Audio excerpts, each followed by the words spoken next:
ఒక పని చేసేటప్పుడు రోజు లాక్కుంటా లాక్కుంటా తిట్టుకుంటా, అంటే ఒక సామెత ఉంటుంది కదా, తల్లిదండ్రులు తిట్టుకుంటా లేస్తే పిల్లలు కొట్టుకుంటా లేస్తారు.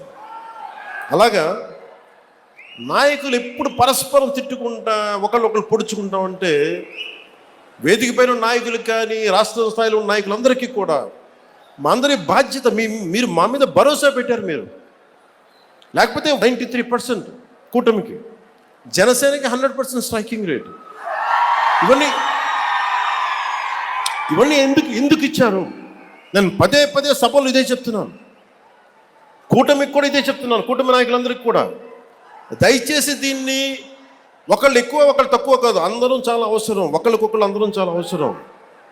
నేను గతంలో కూడా చెప్పాను, గౌరవ ముఖ్యమంత్రి గారిని లాస్ట్ టైము గత ప్రభుత్వం ఆయన జైలు పాలు చేసినప్పుడు కొద్దిమంది జనసేన పార్టీకి సంబంధించిన మద్దతుదారులు ఏదో మాట్లాడితే తెలుగుదేశం పార్టీని దయచేసి అలా బలహీనంగా చూడకుండా, చాలా బలమైన పార్టీ, దాన్ని గొడవ పెట్టకండి అంత అలా ఇంత నేను గౌరవించాను.